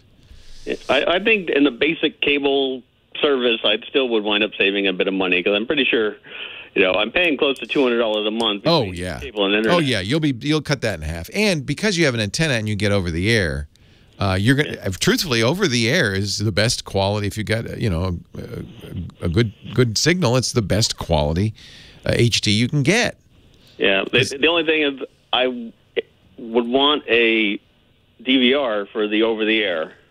That's right, and there are two companies that do that. TiVo does. Yeah. And Channel Master. And actually, there's a third company. Silicon Dust makes something called the HD Home Run. And all of those will let you take over-the-air signals and record them, DVR them. Okay, yeah, I've had TiVo before. I just was kind of, I've heard... TiVo's the best, in my opinion, but a lot of people like Channel Master. The advantage of Channel Master is you don't pay a monthly fee for the guide, the TV guide, which it really annoys me that TiVo charges you for that. I think with the Romeo now, you get it. I mean, you pay like $400 up front, but you get it. I ended up buying Lifetime, but that concerns me too because, as you probably know, TiVo was sold to a company called Rovi, who has already said, well, we don't really care about hardware that much. So now I'm worried. I have a lifetime subscription to TiVo on 3 different TiVos, but that's only, lifetime's not my lifetime, that's for sure. It's probably the lifetime of the device, but who knows? Maybe it's the lifetime of TiVo. Maybe it's the lifetime of Rovi's interest in supporting it. I don't know what lifetime means. And it's expensive. When you add the hardware of the TiVo, which is $300 or $400, to the lifetime subscription, you double the price. That's a very expensive device. Well, I think the Romeo right now, which I don't think is their latest and greatest, is $400 with the lifetime. Oh, that's a good deal. Yeah. Yeah. I'll tell you what, the reason I got an expensive one is because I wanted 4K. And you may think about that because you may at some point get a 4K TV, and then you're going to say, oh, I wish I had a... Well, I have a 4K TV right now, but, over the air isn't 4K, so... Right. Who cares? No, it's... but... So one of the things about cord cutting is now you're going to start looking at both internet and maybe perhaps Blu-ray and other forms of entertainment. And you get an inexpensive UHD Blu-ray player. You're going to be seeing stuff that looks so gorgeous on a 4K TV that beats anything you can get over the air. And increasingly, Netflix, Vudu, and others are starting to push 4K content that looks pretty darn good. It doesn't look as good as the UHD Blu-ray, but it looks good. Since you've got the TV... Mm-hmm. And so you're right though. With the TiVo, you're not recording 4K. So I guess what you're saying is I'll never use it for 4K content. And you're right. Right. I've already got all those services on my TV itself. Actually, somebody's telling me that now through the end of the month, Romeo's down to $300. Oh. Yeah, they're having a sale. See, that worries me. Yeah, I know. So that really worries me. That means almost certainly they're discontinuing that. Yeah. Yeah. So Mike B in the chat room, who is a TV expert on all of this stuff, he says you should also look at Plex. You'll be using your own hardware but you can get a lifetime cable guide on Plex for very little money. Because I already have a Plex server. Oh, you're already doing all this stuff. You kind of know what you're doing here. I was just looking for the hardware recommendation. I mean, the main reason I'm going away from cable is because I watch so little cable. So you want a TVR that'll do over the air. Is that what you're asking? Yeah. Yeah. I look at the Channel Master. Okay. A lot of people liked Channel Master. I think the TiVo UI is the best out there. But I don't. Like I said, I think its future is cloudy. to quote the Magic 8-Ball. So Channel Master and perhaps the HD Home Run, depending on the capabilities you want. Yeah. Although, like I said, I had a TiVo about 10 years ago, and its future was cloudy back then. I know. I don't know how they survived. Remember, they had a competitor called Replay that was sued out of existence. Or was it Replay TV? Yeah, I think so. Something like that, yeah. It was sued out of existence because they had the temerity to offer a 30-second skip, which let you skip ads. And at the time, everybody was very sensitive about that. TiVo has since added that feature to some programming. Yeah, well, they've always had it, but it was a hack. Yeah, there was a hidden control. I remember that. I wrote about that in my first TiVo book way back when. So yeah, so DVR. I guess you could create your own DVR. In fact, I know you could, using PC, and you'd have to get some hardware to get the signal in, to connect to the antenna, and you'd have to, and so forth and so on. But I've got a couple of spare PCs sitting in the closet, so. Yeah, well, that's another, there's Myth TV. There's a whole bunch of ways to do that. Plex is actually probably the best out there right now. Okay. So, yeah, that would be the other thing to look into, is using Plex and an old PC to make your own DVR. Make your own OTA DVR. That would be, I think, if you have the interest and the skills and the hardware to do that, that's going to be the long-term most satisfying. And certainly, Plex will be around forever. I don't think Plex is in any danger. And because you're doing it yourself, you should be in good shape. Okay, well, I didn't know Plex even offered that sort of possibility, so that's news to me. I believe so, yeah. I believe so. So look into it anyway. That's what the chat room's saying. Okay, yeah, I'm just saying I hadn't heard that, so. Yeah, and Mike B says, now, Mike, are you using this for over-the-air recording? He's using a Synology, but I think you could, do the same thing with your old PCs in the closet. You might want to upgrade them a little bit with hard drive and so forth. But yeah, I think this probably is a very good solution for OTA, DVR, and plus you get a lot more. So we'll put a link in the show notes to Plex's site, plex.tv. They have a live TV DVR. And Mike's just put the link in there in the show notes. It's one of the features. Yeah. Well, thank you. You're welcome. Thanks for the call. I think we should all cut the cord. Send the message to the cable companies that their predatory practices, are just not acceptable. They've been raising the costs of cable TV well beyond, their costs or the cost of living. It's amazing how much cable television's gone up. $200 a guy's spending. We ought to stand up and be counted here. 8888 Ask Leo. More to come. Leo Laporte, the tech guy. You want to ask about tech, talk about tech, share your experiences. Still looking for a good dash cam that can go forward and backward. If you've got any suggestions there. Naomi on the line from Denver. Hi, Naomi. Hello, Leo. Hi. Welcome. Yeah, you wanted me to report back on my Pixel. Oh, so refresh my memory. You were in the market for a smartphone? Well, it was my very first smartphone. Oh, wow. And it was the one I picked because of the security. Yay. And it was the good news first. Okay. We were out in Nowhereville, Kansas, and I ran Waze and Google Maps. I was playing tunes. Isn't that nice? Reading and writing email. I had the weather on there because there was some changing weather, and I was doing Google inquiries. Plus, I was taking pictures. And I thought, oh, man, I'll overload it and it'll start blowing up or whatever. Never did. Boy, it took it and took it. Good. And how did you like the pictures you got? Were you happy with those? Wow. Are those fantastic or what? It's ironic because I was talking about how much camera equipment I brought on my vacation, but I ended up taking the best picture of the vacation with my Pixel.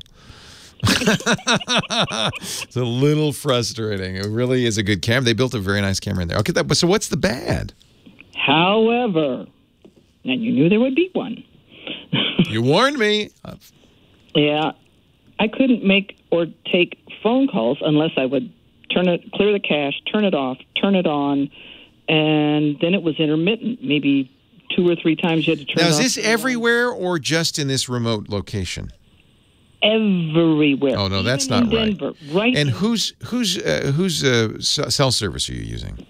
Verizon. I was going to try to go with Fi, but Verizon had me hooked in. What? Can I You know they do, and that's one of the.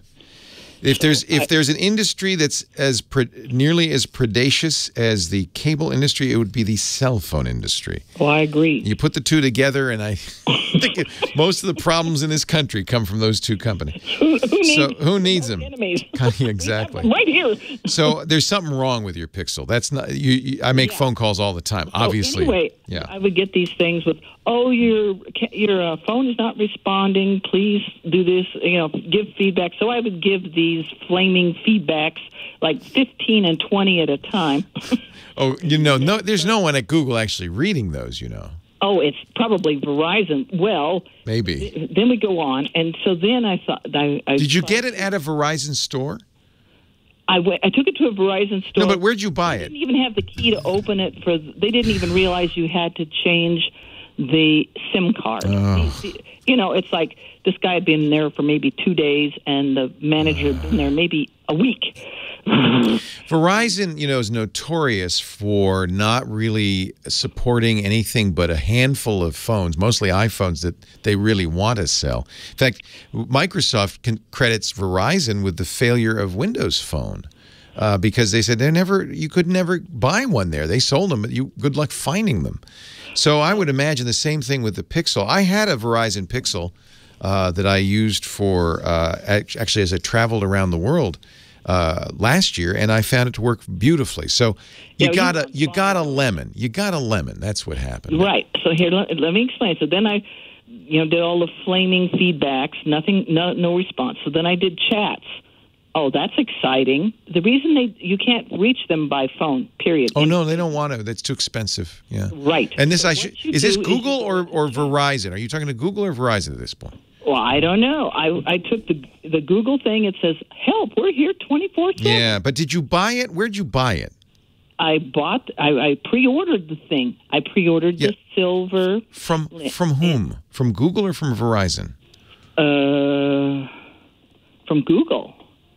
And anyway, it's all been. I looked on the web, searched the web, and they have a mic problem, and that was what I couldn't call people, and they couldn't call me. So then I did chats with them, and that's bad because they're using Google Interpreter, which they don't speak English either. So I finally got it turned in. Finally got somebody, and I would not let them go. On the chat for over an hour and a half with bad interpretation, losing stuff in translation. Finally got a replacement. Black phone. I ordered a silver phone, so here I am paying $700 and whatever for a phone I didn't order, and I'm supposed to be happy with it. So the last time you bought brown shoes and they sent you black shoes and told you to be happy with them, are you happy with them? No, you should get what you want. I'm still trying to figure out, from Google or from Verizon? I went into the Google chat that's there. So you bought it? Did you buy it on the web, on the internet? No. You bought it in a store? No, I bought it. I pre-ordered. I was one of the very first people in the world to have a Pixel, my cute little silver one that I named her Bianca. Yeah, now I have a black one. I can't help you until I know who you bought it from. Did you buy it from? You have to go to whoever you bought it from. Okay, all right. So then let's say I bought it from Verizon. That's Then you go to the Verizon store, and even if they're idiots, they're the ones that replace it. If you bought it from Google, then, and I'm guessing you must have, but I can't figure it out, then you call Google and and by the way, Google has people who will talk to you on the phone. I know I've done it. And you say, you sent me the wrong phone. But this is an excellent phone. I don't know why you're having issues with it. It's probably not the mic problem. You just got a lemon. And I've had 2 Pixels, and I know many people who have Pixels, and nobody's had this problem. So, but the most important thing I'm trying to say is you go to the place you bought it. If it's Verizon, only Verizon's going to fix it for you. If it's Google, then you need to go to Google. It sounds like you must have gotten it from Google. But I know Google has people who'll talk to you. So maybe you bought it from a reseller, in which case that was a mistake. I just don't know. I can't get it out of you, so I don't know what actually happened. But you're right. You should have the phone color you want, and you should have the phone you want, and it should work. And there's no reason why it shouldn't, because of all of those things are doable. I would stay away from Verizon, personally. But on the other hand, and maybe this is related to the problem, if you're using it on Verizon, you should buy it from Verizon. That's why I'm a little puzzled. I'm pretty sure you can't buy the Verizon model from Google. I think you have to buy it from Verizon. So this is why I'm just a little puzzled. Figure out where you got it. And if you got it from a third party, well, I'm sorry. I think that's that, and that I suspect that that's actually what happened. This phone is almost a year old now, so that's another question I have. How long have you had it? 8888 ask Leo. Sorry, I can't be more help, but I think the answer is clear. Go to the people you bought it from and say, I want the silver one, and I want it to work, period, or I want my money back. But that's true of anything, isn't it? Yeah, I think okay, so Dr. Mom says you can buy it from Google and get it activated on Verizon, but they're not happy to do that. Yeah, that'd be I wouldn't be surprised to hear that.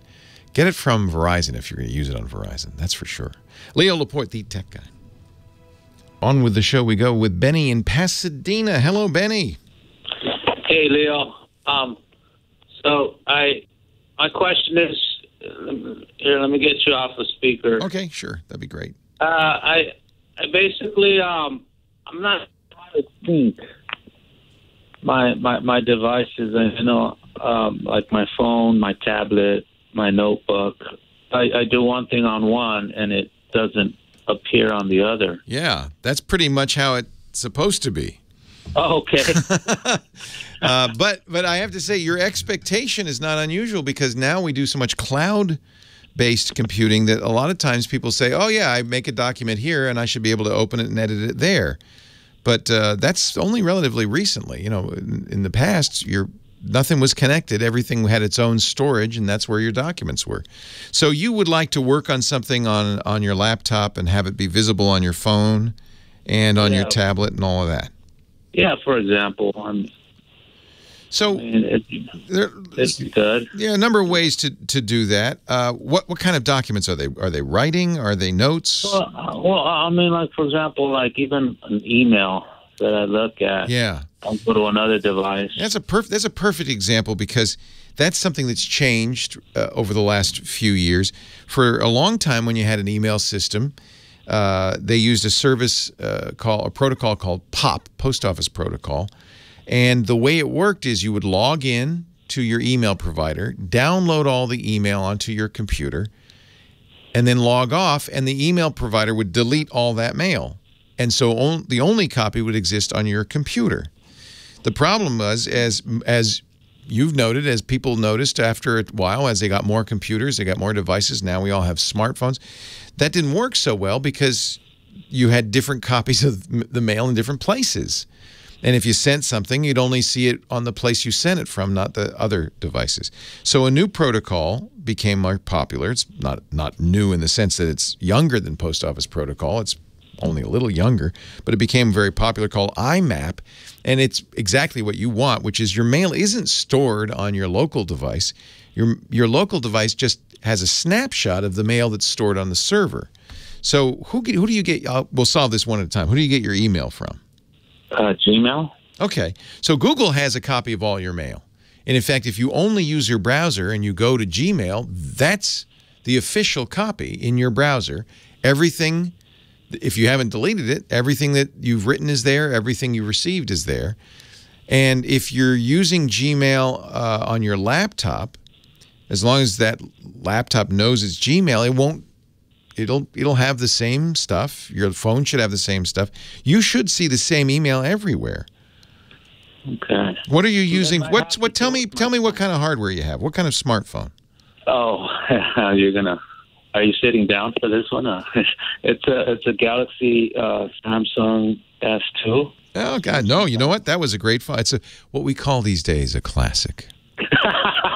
I won't call it an antique. It's a classic. Yeah, sure, they're up to the S8, but who cares? You're using an S2. Actually, you know, until recently, President Trump was only using an S3, so, and, you know, he's got plenty of money. So there you go. Nothing wrong with that. So the S2 is probably looking at your Gmail and showing you what is on the server. How about your laptop? What are you looking at? Are you using... It's a notebook, a Samsung. Yeah, and so you're using your web browser to look at Gmail, right?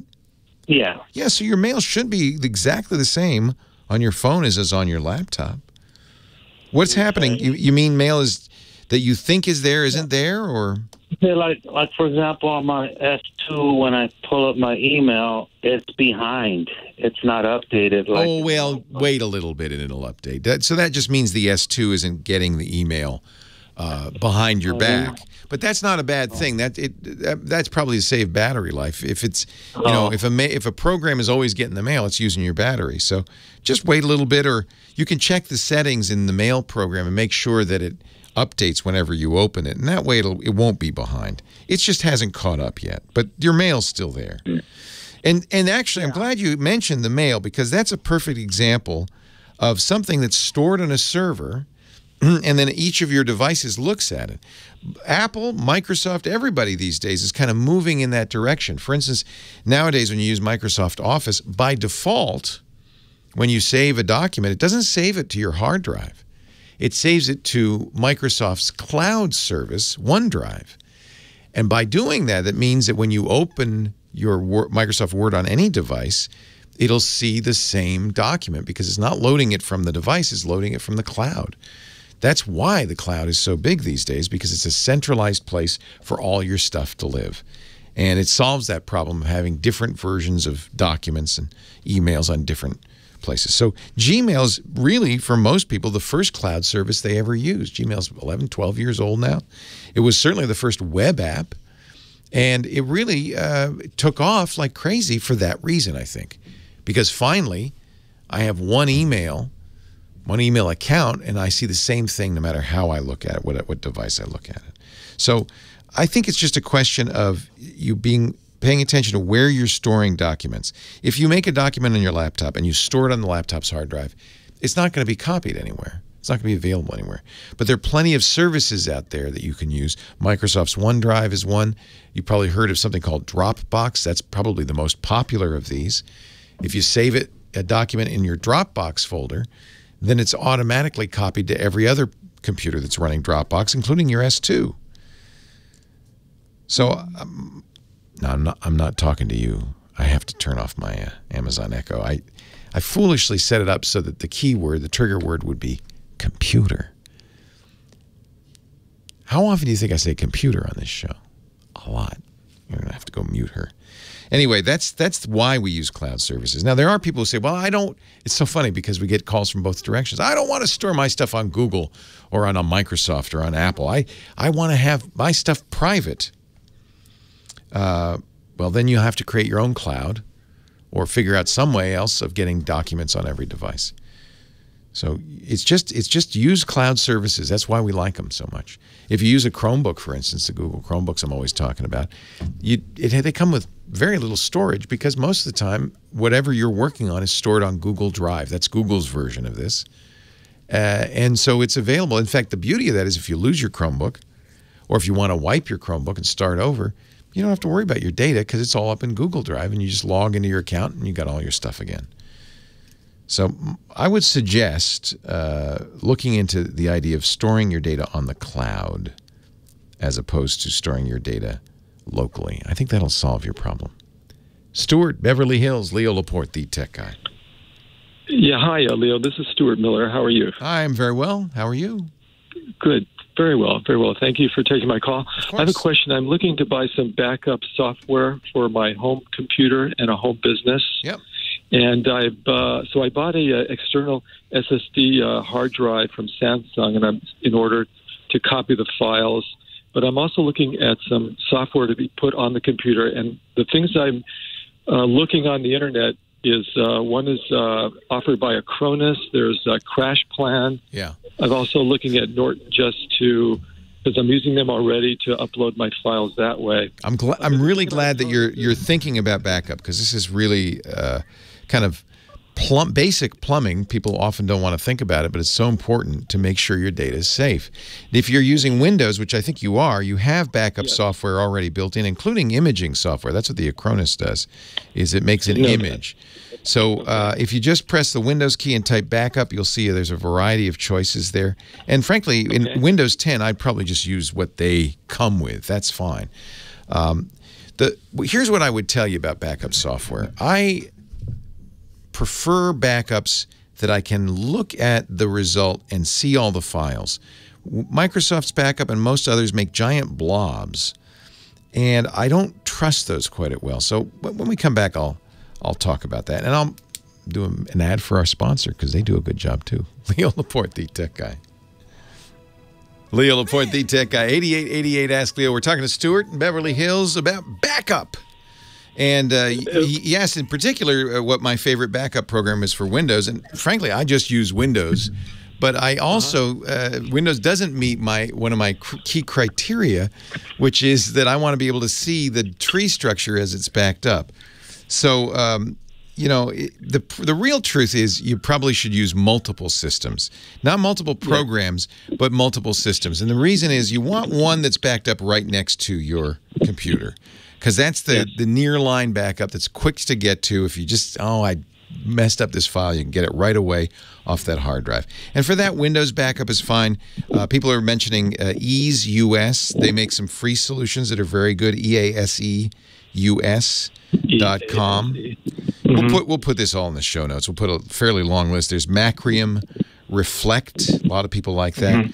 So there's that. There's what I like to do is I like to have a hard drive next to my computer that isn't the target of a weekly backup or something like that, but is a synchronized.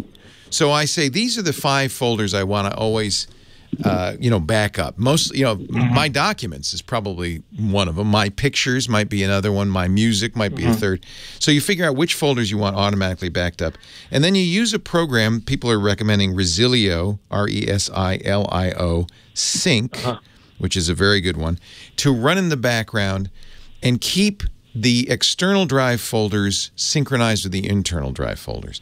If you do that, there's one thing I would suggest, which is there's true synchronization, which means if I delete something on the internal drive, it will delete it on the external drive. That's not so good for backup, because you want backup for the stuff you accidentally delete. So what I would recommend is copying without copying deletions. And every one of these sync programs, there's a box somewhere that says don't sync deletions. And you want to make sure that you check that. And then it is a backup solution, because essentially that external drive will have every file you've ever created on it. And because it matches my key criterion, which is I can open that folder on the external drive and look at it and say, yeah, there's the file I want, and copy it. But that's not enough by itself. You also may want to make image backups of the whole system, because you can back up your data, but it's a pain in the butt when you don't have the apps that you installed, and you may not have easy access to those disks or whatever. You want to just be able to restore it. So for that, I recommend imaging software, and there's a number of these. The one that Steve Gibson tells me I should be using, and in fact I think I did buy it, is Drive Image XL.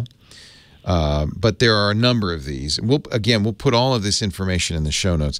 And then so that's 2 kinds of backup now. There's a synchronization file by file backup. There's an image backup. You only do that, really, best time to do that is when you first set up a computer, and then maybe every once in a while after major updates and changes you want to do that.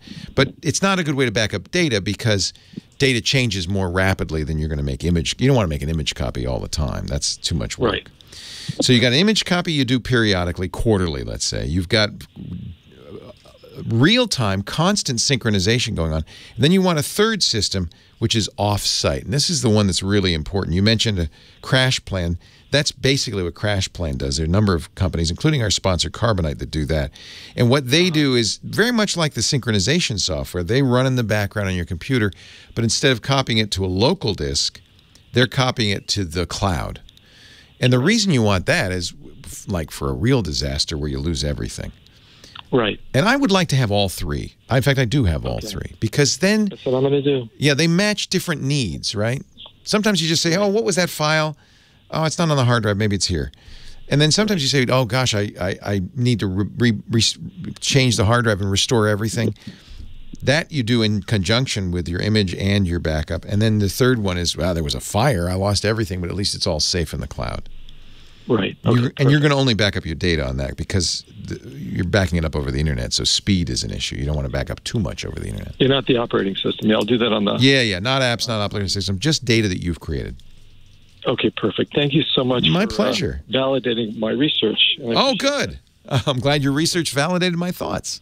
I'll give you one more link. We'll put this in the show notes too. TechGuyLabs.com, by the way, is where those are kept. TechGuyLabs.com. My friend Peter Krogh, TechGuyLabs.com. TechGuyLabs.com, okay. Yeah, and it's by day, so this, you'll find it on today's show in hour number 3, almost the last caller.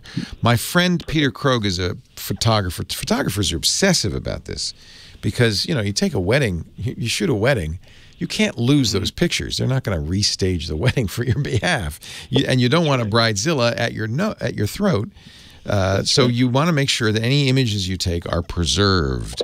So Peter has worked with the Library of Congress and the Association of Media Professionals to create a website called, it's a weird name, dpbestflow.org. DP, digital photography, bestflow as in best workflow.org, dpbestflow.org.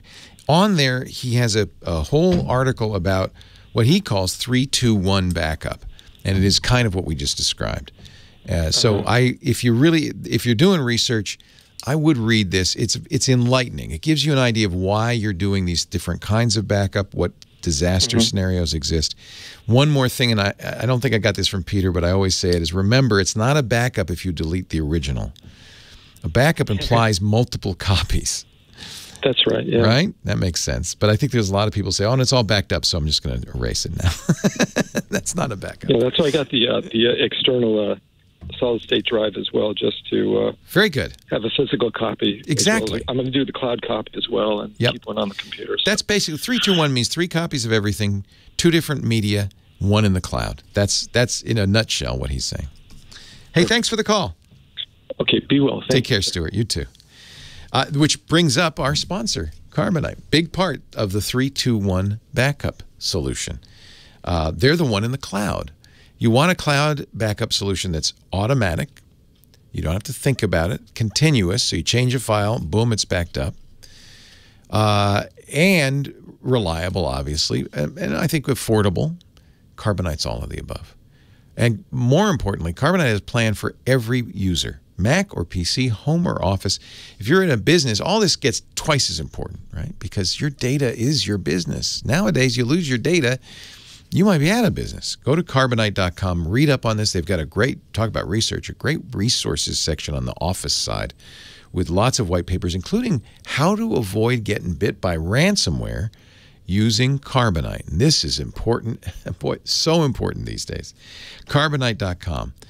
All kinds of plans for a single computer, $59.99 a year. You only play, by the way, once a year, so set it and forget it. But if you've got multiple computers or servers, an office, they've got solutions for you too. And free trials of all the different plans. So go to Carbonite.com, try it for free, no credit card needed. But do use my name, Leo, as the offer code. That way you'll get 2 months free with purchase. You got to back it up to get it back, so do it right with Carbonite. Arthur in Maine, I think you're the last call of the day. Hi, Arthur. Hey, Leo, how are you? I'm well. Thanks for hanging on. Yeah, awesome show, man. You're a wealth of information. Really appreciate taking my call. I love what I do. You can tell. I care. All right. I got kind of a quick two-parter for you. Number one, I'm struggling between replacing my old waterproof cameras. We're going into the summer season here with camping and boating and all that stuff. So I need something that's obviously waterproof, do a lot of underwater photography, rugged. But I'm struggling between a sports action cam versus another point-and-shoot water. Here's what I would get, and I saw a lot of these on my trip. I think these are great. They're from Olympus. The image quality is very good. It's bigger than an action cam. The action cam, like the GoPro, is small, but they're very wide angle. They're really not as good for stills. Right, that's what I was concerned about. Yeah. Is taking still photography. I want to be able to take good pictures. The Olympus Tough TG5. It is a really pretty decent point and shoot. I mean, very good point and shoot. Better than a GoPro, for instance. Right. A little more expensive. We're going a few $100 here. But you can take it underwater. I've used it to shoot underwater. It looks beautiful. I'm trying to keep it under a $200 budget, so I don't know. That's a tougher price point. You can still find the older this is list price $450, which means probably around $400, $350. But you could get a TG4 or a TG3 if you shop around, and it's probably in your price range. And you know what?